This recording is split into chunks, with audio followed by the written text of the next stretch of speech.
Man in his late 30s sitting on a stage at his own retirement ceremony, nodding slowly like he's watching someone else's career get read back to him. And the thing is, that moment didn't happen because you failed. It happened because you succeeded, exactly the way the system told you to.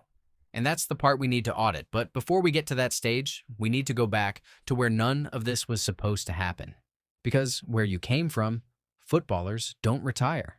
They just disappear. You're born in a neighborhood where the streets are the only free facility available. No floodlights, no grass, no cones. Just concrete that cracks your knees when you fall, and older boys who'll foul you twice before they bother learning your name. That environment does something to you that no academy can replicate. It teaches you to protect the ball before you even know it's called ball control. Because if you give it away, you don't get it back. There's no coach blowing a whistle. There's just the embarrassment of watching someone else run with your opportunity. You're spotted at age 9 by a man who isn't even a scout, just a local businessman with a pickup truck and a vague idea that talent can be traded. We'll come back to that arrangement because it has consequences you won't feel until you're 26. Your mother works double shifts. Your father is the kind of present but absent figure that every coming-of-age football story has. Not a villain, just a man who's already been defeated by the same neighborhood and doesn't want to watch you try and fail too. So you play with the anger of someone who needs to prove something to a man who isn't even watching. That fuel is real. It's also the kind of thing that burns out badly if no one teaches you how to manage it. By 11, you've drawn enough local attention that a regional academy sends a man to watch you play. He watches for 20 minutes. You score twice, set up another, and get booked for screaming at a referee who's 14 years old and doing his best. The scouts report says, "Exceptional instinct. Temperament needs work." That sentence is going to follow you for the next 15 years, not because it's wrong, because nobody ever actually does the work. So they take you out of the slum, put you in an academy, give you boots that actually fit, and then promptly hand you to a system that's going to try to rebuild you without ever understanding what made you dangerous in the first place. The academy is supposed to be the upgrade. And in terms of facilities, it absolutely is. Grass pitches, nutritionists, sports psychologists whose main job seems to be reminding teenage boys to breathe. But here's what nobody tells you about elite youth academies. They're not really developing players, they're filtering them. The resources are there, but the attention is spread thin across 40 kids. And the ones who get the most coaching are the ones who already look polished enough to not embarrass the club at tournaments. You don't look polished. You look like someone gave a power tool to a kid who's never seen instructions. Devastating when it connects. Slightly terrifying when it doesn't. In your second academy year, the head coach pulls you aside and tells you that you need to play within the structure. You nod.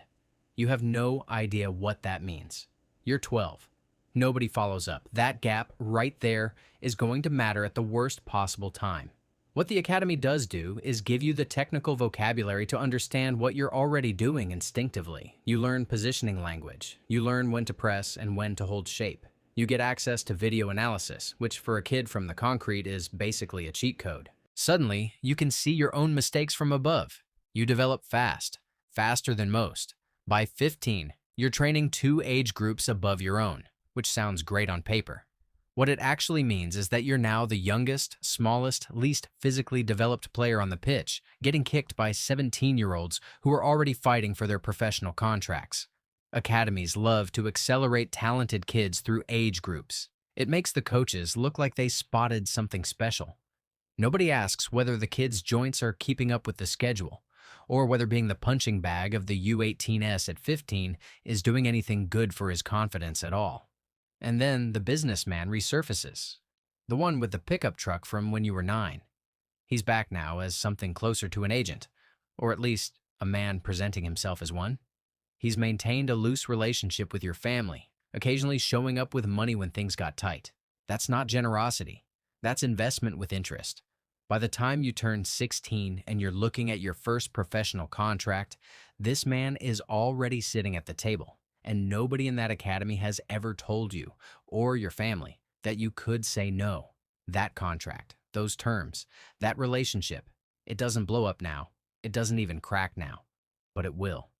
And when it does, it's going to look less like a betrayal and more like a slow-moving car crash that everyone watched happen and nobody stopped But before all of that unravels, you go pro. And for a few years, it actually works. It works so well that people start using the word generational. And that word is where all the trouble really begins. You make your senior debut at 18 and immediately look like you shouldn't be there. Not in a bad way. In the way that certain players look like they skipped a level. Like the game is running slightly slower for you than for everyone else on the pitch. Your first professional season, 11 goals, 9 assists, playing in a team that's honestly not good enough to be giving you those numbers. You're carrying. The bigger clubs notice. Of course they do, and so does the media. By 20, you have a nickname in 4 countries, a face on a billboard for a phone company you don't own, and an agent, the businessman, now with a proper title, who's negotiating a move to a top-flight club while taking a commission that you, even now, can't tell anyone the exact percentage of. Your reported wages from the big club transfer are publicly known. What's not talked about is how much of that is already committed before you touch a penny. We'll audit that math before this video ends. The big club years. This is what the highlights are made of. This is the era people repost. The sprints that look like someone pressed fast forward. The goals that come from positions defenders didn't think anyone would be stupid enough to try. You win a league title at 22. You lift it on the pitch, stand there with the trophy, soaking wet from a bottle of champagne someone poured on your head. You're laughing. But if you watch the clip closely, the eyes aren't totally in it. You look like a man watching himself celebrate from slightly outside his own body. 22 years old, league champion, top scorer. And the one thing nobody is asking, do you actually know what you want? Because the entire infrastructure around you, the agent, the club, the brand deals, the national team call-ups, has been operating on the assumption that what you want is what they've been building for you. Nobody's asked. You don't ask the product what it prefers. The peak lasts 4 years.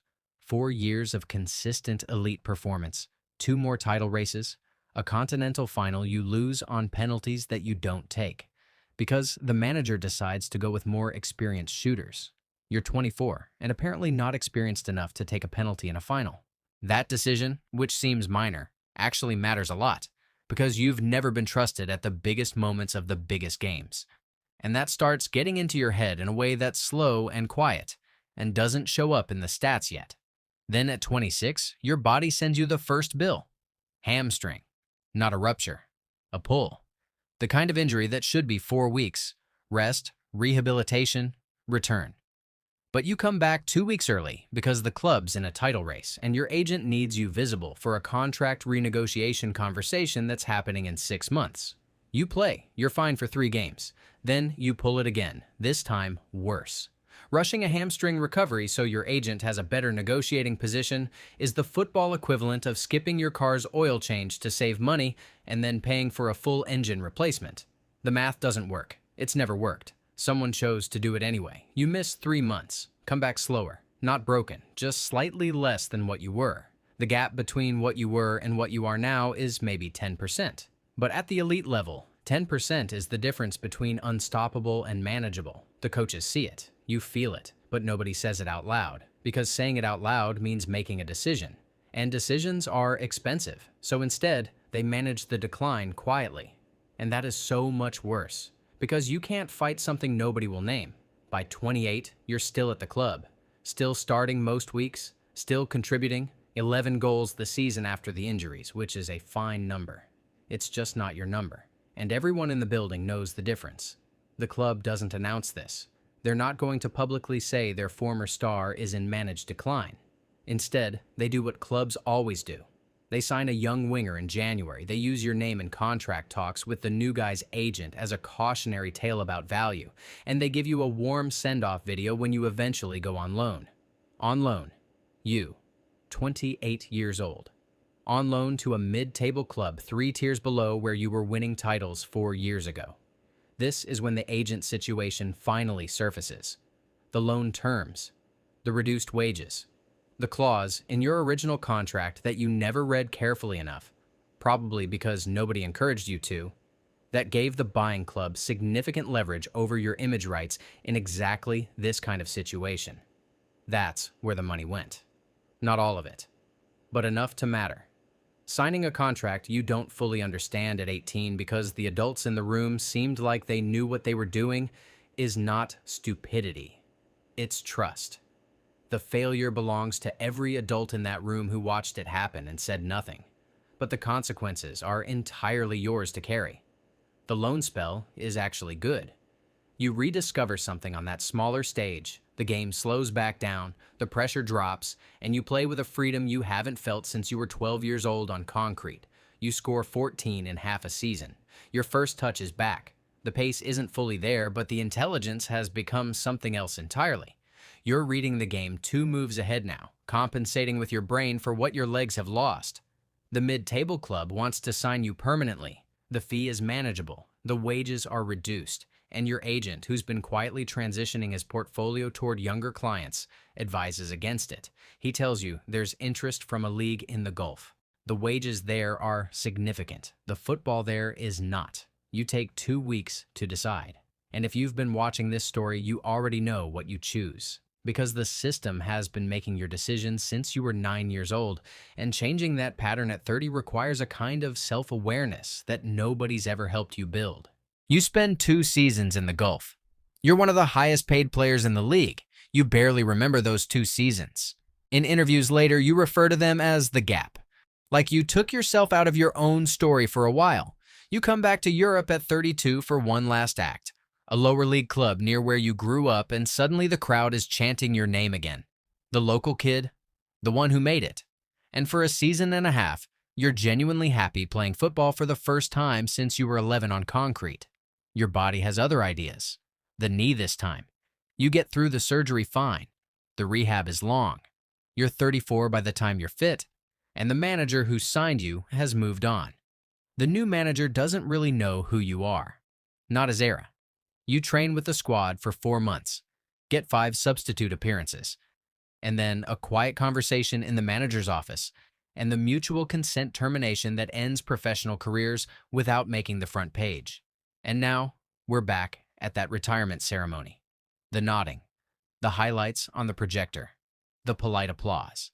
Because here's the final thing we need to audit. Not what you lost, but what this entire system taught you about yourself, and whether any of it was true. You weren't a failed footballer. That's the first thing we need to establish. By any objective measure, you were a success. Titles, goals, money, international caps, the full resume. But the story of your career is the story of a person who was extraordinarily good at executing a plan that was never really yours. From the day that businessman showed up with the pickup truck, someone else was always holding the blueprint.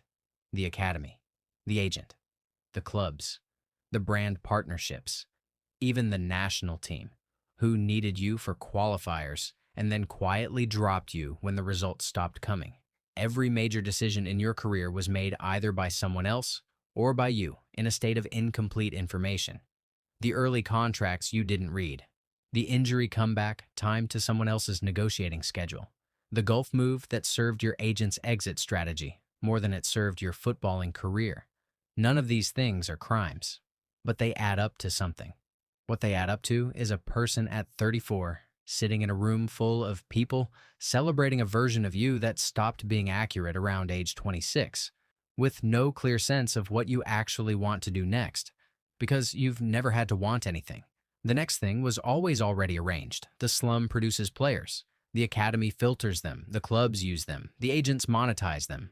Somewhere in that chain, the actual human being gets processed into something more manageable, something the system can work with. The talent was real. The heart was real. The concrete upbringing forged something in you that no academy could have manufactured. But the infrastructure around that talent treated you like a resource to be extracted, not a person to be developed. You walk out of that retirement ceremony and start a foundation for youth football in your home neighborhood. You coach there on Tuesdays and Thursdays. You're genuinely good at it. Patient in a way that probably surprises people who only knew you from the highlights, where everything looked urgent and electric. You're not chasing anything anymore. And for the first time in about 25 years, that actually seems intentional.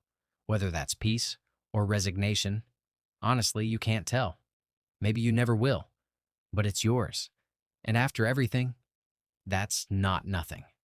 If you watched this and thought of a real player, a specific transfer, a specific moment where a career quietly went sideways and nobody explained why, drop it in the comments. Because the best part of this channel isn't the videos. It's the people who've already done half the research in the replies. And if you think you'd have made different decisions, I genuinely want to know which one.